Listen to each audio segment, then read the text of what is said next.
말씀 보면 예수님께서 죽음을 이기고 부활하셨습니다. 그리고 제자들에게 오셨어요. 제자들은 예수님 부활을 못 믿어요. 예수님을 귀신이라고 생각해요. 그도 그럴 것이 제자들은 분명히 예수님이 죽으시는 걸 봤잖아요. 그리고 바로 사흘 뒤에 주님이 그 죽은 걸 분명히 봤는데 그 주님이 살아오시니까 귀신이라고 볼 수밖에 없는 거예요. 예수님께서 제자들에게 나 귀신 아니라 나 부활했다고 하는 걸 알려주려고 오늘 말씀 보면 애를 많이 쓰셔요. 먼저 손을 보여줘요. 손에 뭐가 있어요? 십자가에 못 박을 때 작은 못바국이 있을 거 아니에요. 이거 봐라고. 그거 안 되니까 한번 만져보라고 내주셔요. 귀신은 안 만져지잖아요.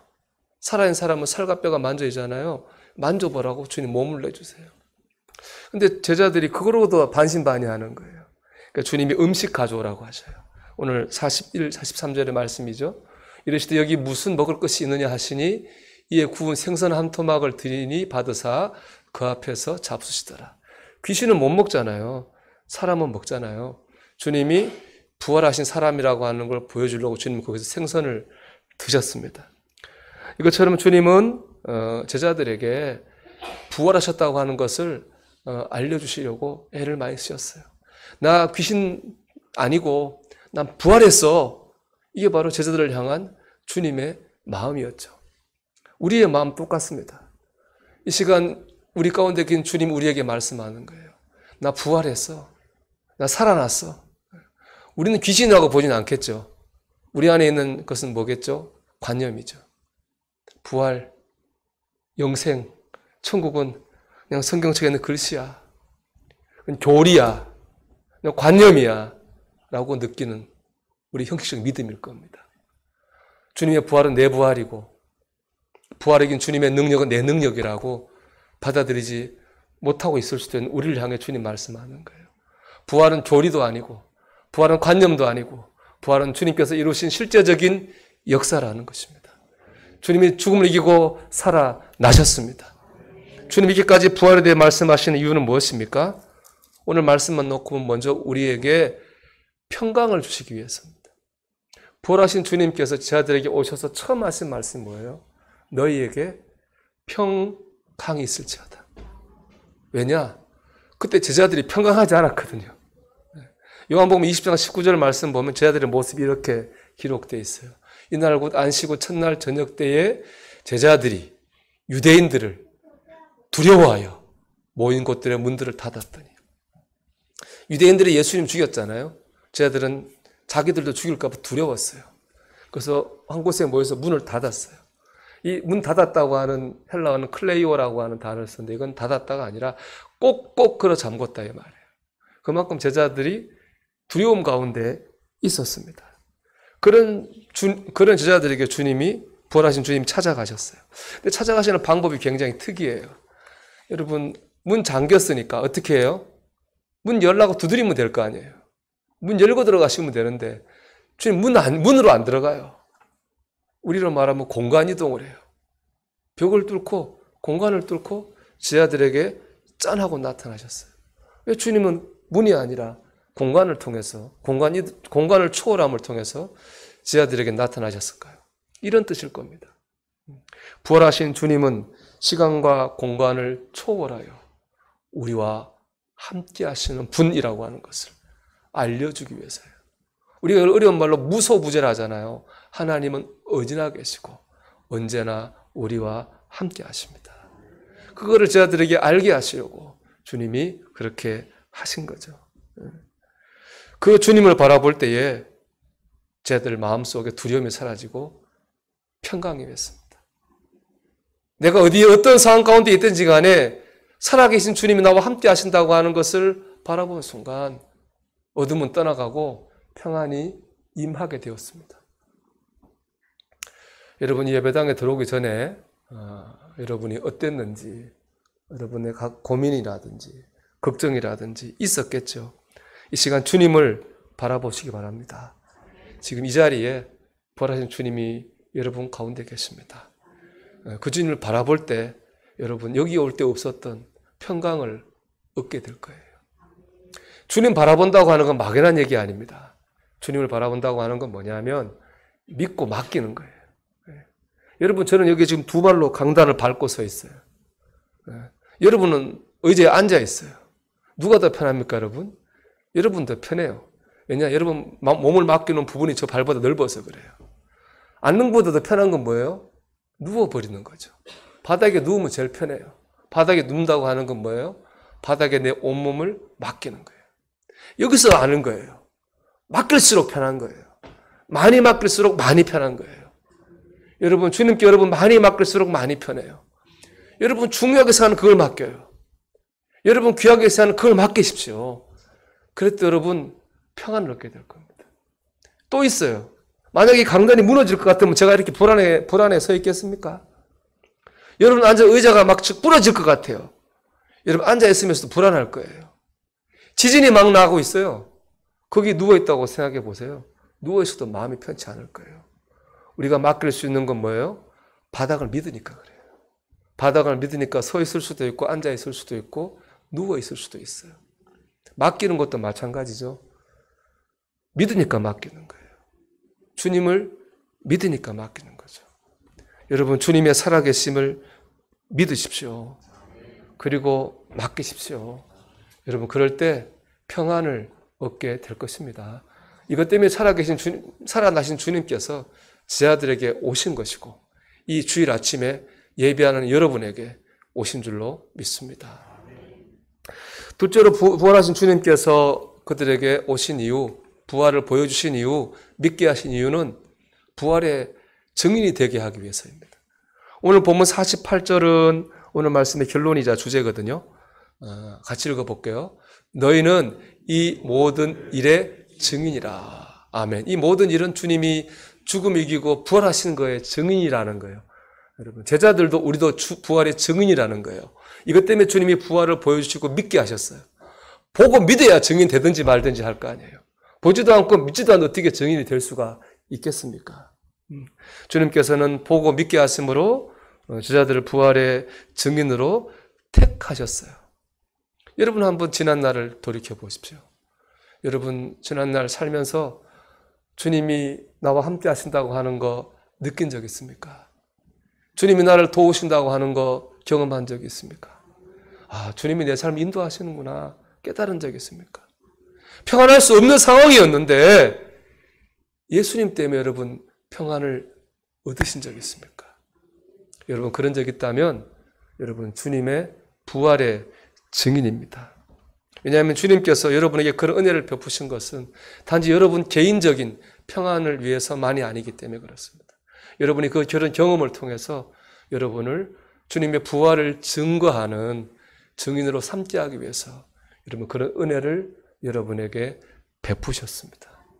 그렇기 때문에 은혜 받은 그 순간 우리는 부활의 증인으로 선택받은 것이죠. 여러분, 우리 모두는 부활의 증인으로 택함을 받았습니다. 그럼 우리가 어떻게 하면 부활의 증인으로 잘 살 수 있습니까? 첫 번째, 감사해야 돼요.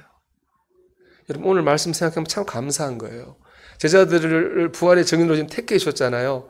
근데 이런 제자들 어떤 사람들이에요?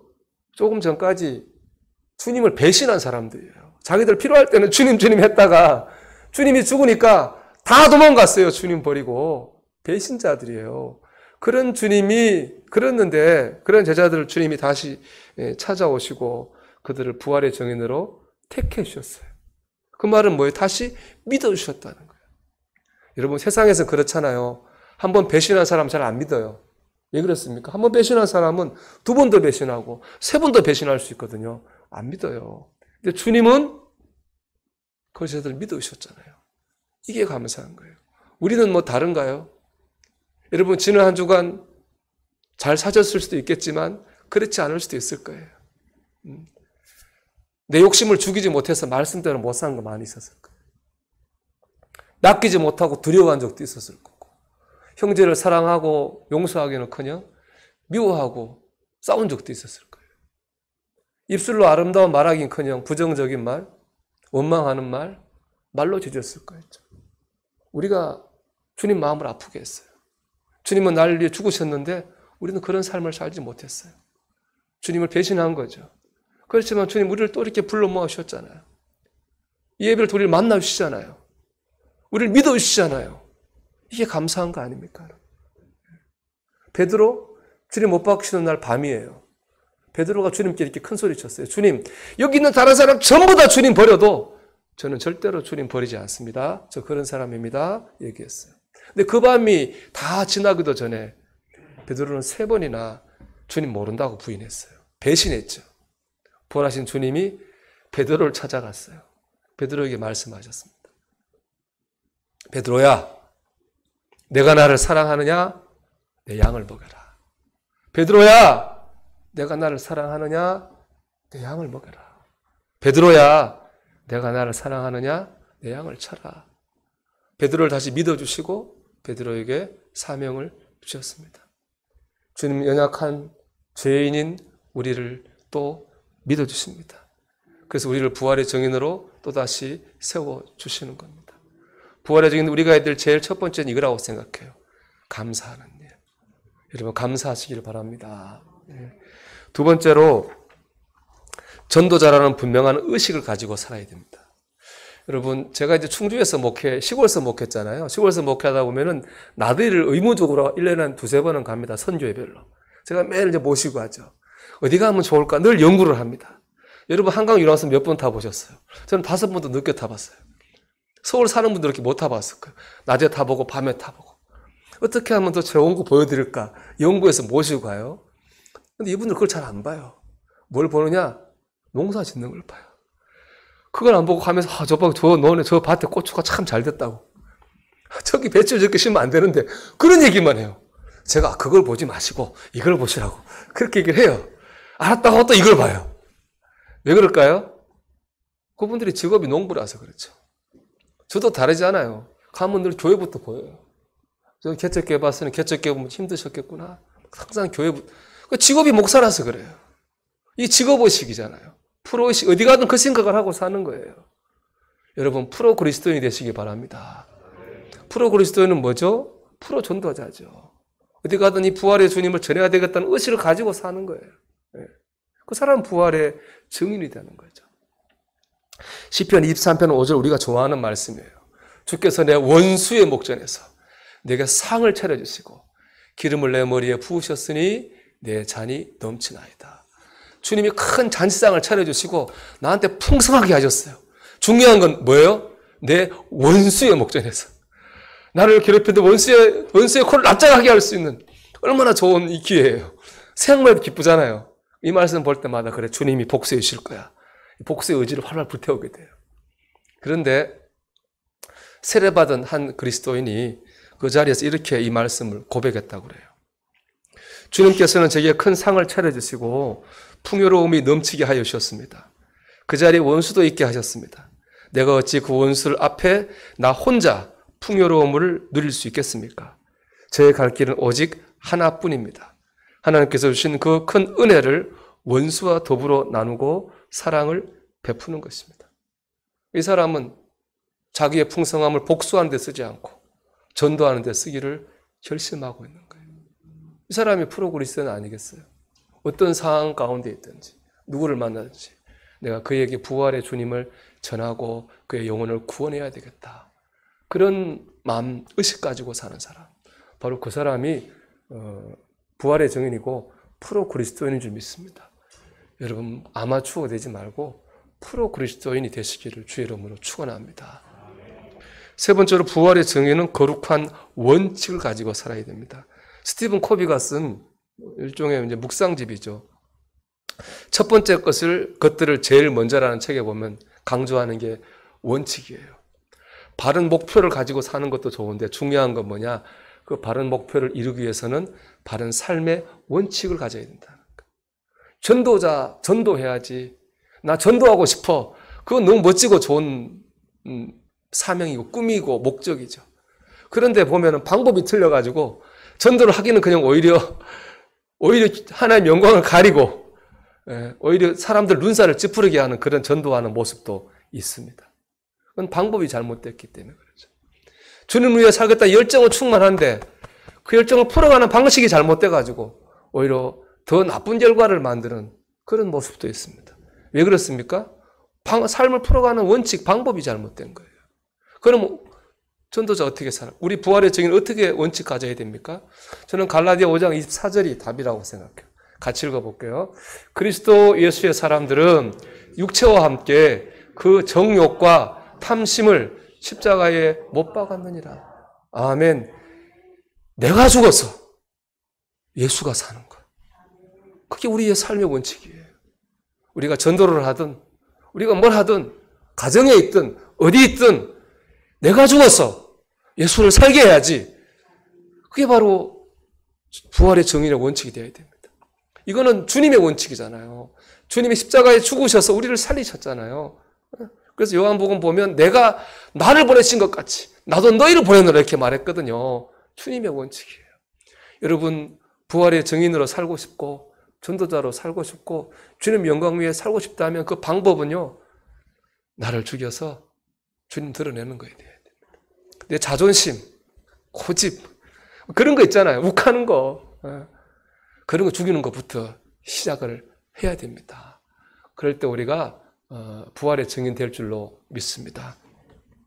제가 마지막으로 이번 주 설교 준비하면서 읽은 책에 참 은혜되는 내용이 하나 있었어요. 나누고 마치려고 합니다. 주제는 부끄러워해야 할 것과 부끄러워하지 말아야 할 것이라는 글이에요. 부끄러워해야 할 것과 부끄러워하지 말아야 될 것. 성도들 중에 작은 차를 타고 다니는 것을 부끄러워하는 사람을 볼 수 있습니다. 작은 집이나 적은 수입을 부끄러워하는 사람도 있습니다.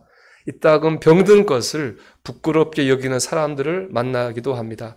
하지만 여러분, 그런 것은 절대로 부끄러운 일이 아닙니다. 또 그런 것을 부끄러워해서는 바른 그리스도인이 될 수 없습니다. 내가 정직하게 산 결과가 가난이고 육체 연약함이라면 그것은 수치가 아니라 하나님 앞에서 크나큰 자랑거리입니다. 우리가 정말 부끄러워야 할 것은 불의입니다. 탐심입니다. 까닭 없는 분노요, 무분별한 이기심입니다. 이유 없는 분열이요, 끝없는 다툼입니다. 정말 말하기조차 부끄러운 삶을 살면서도 전혀 부끄러움을 모른 채 살아가는 사람들이 있습니다. 그들은 이 세상 사람들로부터는 수치를 당할지 않을지 모르나 오히려 그것 때문에 더욱더 큰 소리치며 살지 모르나 주님 앞에서는 반드시 수치를 당한다는 사실을 우리는 잊지 말아야 됩니다. 여러분 부활, 영생, 천국이 말하는 이런 뜻 아니겠어요? 갚으신다.